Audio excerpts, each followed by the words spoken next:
What up, guys? Welcome back to another video. So today we are talking about why you should buy a 9th gen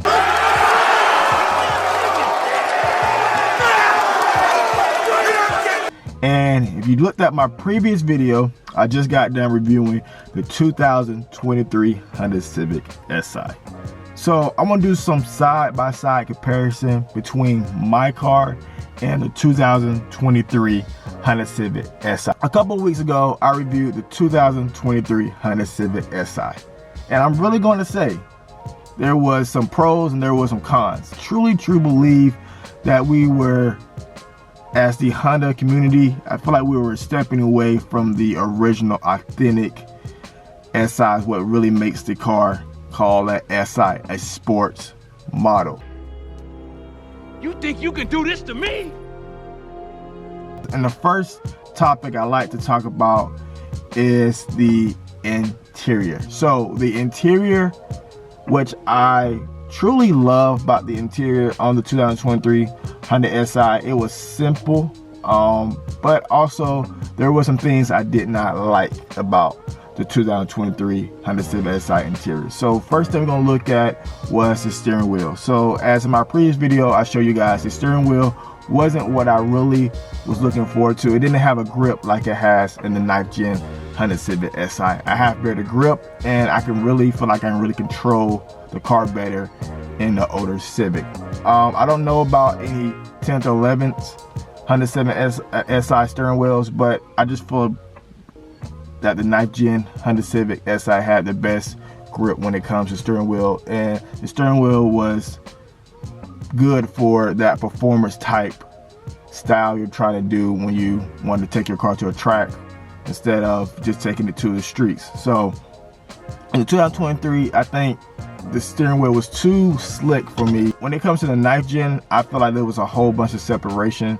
I just feel like when it came to the pedals, and since you knew that you was getting an Si because you had street type pedals, you had grip on your pedals when you're driving because you knew that you're going to get that type of feel when you drive the sports car. When you drive, like, oh yeah, I know I'm driving a sports car because I feel I'm in a sports car. When you're in the 2023 Honda Si, you look at the pedals, it just looked like it's more moderate and it's trying to go for more a classy feel, and it doesn't really drive the competitors of a sports enthusiast, car enthusiast towards that way. It really just, I really feel like it pushed them away. Like, we want more classy people instead of these really hardcore sports car enthusiast people to drive this car. And I just feel like that was a really big turnoff for me, in a sense where I really wanted to really feel like I still had that sports feel when I drove the 2023 Honda Civic Si, and I just didn't. But when I jumped back into my 9th gen, I feel like I really feel like I'm really driving a really authentic Si model of a Honda Civic, and I just feel like it was the best one out here that they ever made. Even the 8th gens too, but I just feel like the 9th gen is the last true Honda Civic Si. The newer model, the gadget's not where it used to be. So the 9th gen has this model where you can click on the side of your turn signal and you can see your blind spot on your passenger side in your mirror. You can't do that with the new models. I just feel like that was a gadget they should have kept, because that was just such a cool gadget. Like, I never seen no other car out there have that ever since. You know what I'm saying? Like, it was just something good for us to help us out, because you know we just want to have fun in this car and we want to be safe. And I just feel like Honda just said, no, we're gonna scratch all that and we're just gonna give that away. And I just really feel like there was a disconnect between the 9th gens and the newer models, even though it's 2 generations behind. But I just feel like there's a huge gap. It's a very huge gap, and I feel like we're just missing some components that we need to add back. One thing I did like about the newer model was the radio system. It updated to previous better model, better quality, more of a better screen. I really love that. Now on the 9th gen, because this is a 2015 generation, so you got to think about what was coming out at 2015. What was the biggest thing? So now we have really stepped up in the radio aspect of that, and the navigation system and the GPS, and I love all that. I say the cluster. Now the cluster is what I really liked about the 2023 Honda Civic Si, because it was all there. It wasn't like the 9th gen models where you have below to show the RPMs and up top they show your miles per hour. I really like that. Really kept it all in the same area, and that really excites me, because you know, when you're driving the manual, you know, one thing if you learn to drive the manual, you want to see what time you want to change out, you know what I'm saying? And whereas that's all there, they put everything in one instead of dividing it up. Those are the things I liked about the interior. Now the seats I can manage, but it is, I don't know, I just feel like these seats behind me give me a more sporty feel. Those seats look like, I don't know, those seats look like bucket seats, but not bucket seats. You get the Type R, you get authentic bucket seats. You know, I just really feel like the SI took a little bit more time, you know, making the quality seats. I just feel like these seats right here that I'm sitting in are more better. And those seats, it didn't have no style to it. It just slick all the way down. I want to get tucked in here. I want to feel like I'm really here driving. I just didn't really feel that. Really understand what we want as a buyer, instead of as somebody's making something. Like, I know you want to do change, but at the same time, what do we want? I just felt like the seats was a downgrade to what we had in the past, and I feel like we can do better when it comes to those seats. The parking brake. So the parking brake is no longer a handle. It is now a push parking brake. Now, I know we're stepping further into the future, and we don't want to try new things, and I just feel like we're missing that type of look. Now also, it looks better when they don't have a handbrake, and it's more clean on the console down there on the gear shift area. And I understand that the handbrake was something that I really truly missed, because that you really knew you were driving the stick when you seen that handbrake up. You pull it up, you hear that sound. I mean, I'm just talking from my experience and my opinion, how I really feel about the new generation and what I'm driving right now. Something I have to get used to if I ever want a newer model. I really wish they didn't ever throw away the handbrake, the e-brake, because we really need that. It's that feel like, yes, I know I'm driving a manual car when I have to pull that e-brake up. The VTEC style engine anymore, and they transfer it to a turbo engine. It's still a 4-cylinder engine, but one thing I have to say about the comparison between the engines. When I looked at the hood, I opened the hood up, I looked at the engine, I'm like, this is it? I don't feel that, oh, this is it. This is what I've been looking at. This is what I wait for. I didn't feel that at all. Like, it was just, there was no, it's like excitement. Everything looked plain Jane, just for the aesthetics part. Plain Jane, just for aesthetics.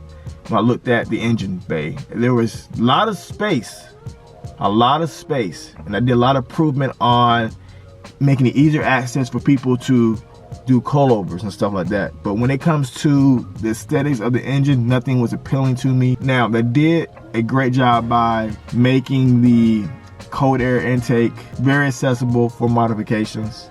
Everything has space. You can really get your hand in every little component you really want to get into. If you want to take out something, like, you have space for everything.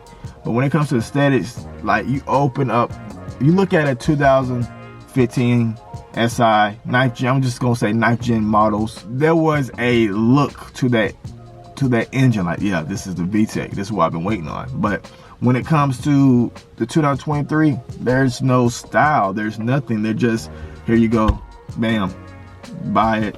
You know what I'm saying? Like, there was no, I just feel like they didn't take their time into really making the engine aesthetics. Now, the cons about, like I said before, the cons about it is spacious. You can work very quick. It's easy access to basically everything out there. And when it comes to the 9th gen, you have to take out the cowl to work on your coilovers. If you want to do coilovers or any suspension intake that's not in the front, it's on the side of the engine, and you have to really get down there and get to work. So it's really different. But I just feel like when it comes to aesthetics, the looks of it, when they was making that car, they took their time and say, this is we're gonna make this different from any other model, where everybody knows this is the SI. This is not a sport. This is not a model that we know it's the SI. This separates the SIs from any other car in a Honda lineup. The main issue, the very main issue I have with the comparisons, when I compare these two, I mean, it's like night and day. When I say the gearbox itself, when I drove that new model, I was kind of skeptical at first because the gearbox was so stiff and tight. It literally had me like nervous to drive it because, and also the gear knob, the shift knob was so small too. Like with people who have, you know, different type of hand sizes, like, am I really even driving this thing, or I'm just, you know, holding on to something? And I just feel like the gearbox itself was too stiff for me, and they need to fix it. I mean, they need to do something in there and really change up their style, because it is so stiff to change gears in this car. Like, it just, I don't know, just so stiff. But the gearbox is so huge, the gears not gonna be that close together, but they still are. They like stiffer. So, but when you jump in the 9th gen Civic, the gearbox looks like a reasonable size. 9th gen, a little bit, the gears are close together, but it's not that stiff. They should have just kept what they had from the previous generations, but I just didn't feel right driving that manual because I couldn't feel the gears. I didn't know what gear I was in. The clutch was so smooth that I couldn't even feel the clutch point. So I'm really wondering, dang it, like, is it really a manual? I'm just saying, because I couldn't feel the clutch point at all. I just feel like the car was driving for me. Like, I didn't really feel that clutch point when I was driving. Like, in this car, I can feel when the car wants to move, and that car, the clutch was so smooth, I didn't feel no clutch point. Just luckily, off of my experience of driving the manual for the last 2 years, I know where the clutch point is. But for a beginner in that car, you probably don't know, like, where is it at? I don't feel it. The clutch, it was like, the clutch was there, but it didn't feel like it was there when I was driving it. And I was like, man, there's something different. I don't like that. I want to really feel the clutch while I'm driving, and like, I really want to feel like I'm still driving a manual. And that one, I didn't feel like I was really driving a manual. I feel like I was just driving a manual, but not a manual. Everything else about the car I loved. I mean, it's perfect for somebody who wants to get into the market. If you're really looking for a really sporty style, something that you're really gonna feel like you can take to the track and do things with, I just feel like you can't do that with that car. Only drives on the road, that's it. But when you talk about a 9th gen Honda Civic, this car is made for speed. This car is made to drive on a track. This car is made to drag race. Please watch this video. Please watch this video. Take notes, because I'm telling you guys, you won't regret it buying an older Honda Civic SI. And you can find an SI with good mileage. I'm telling you something. I found this car in 2020 with 53,000 miles on it, and I was the 3rd owner. So imagine that. So there's a lot of great used SIs out there. You just got to do your research. 30 to 40 years from now, this car is going to be considered a classic vehicle, a classic car to have, whether it's modified or not, like people want it. This will give you the best bang for your bucks. You can do what you want to do to this car. So this is where I end the video at today. Hope you enjoyed this video. Now, before I get out of here, you get the other tab popped up, you start searching. Or take your time like I did and came across a very good deal. But I'm out of here for today. Please hit that like button, also hit the subscribe button. And you know what I'm saying, legit is out.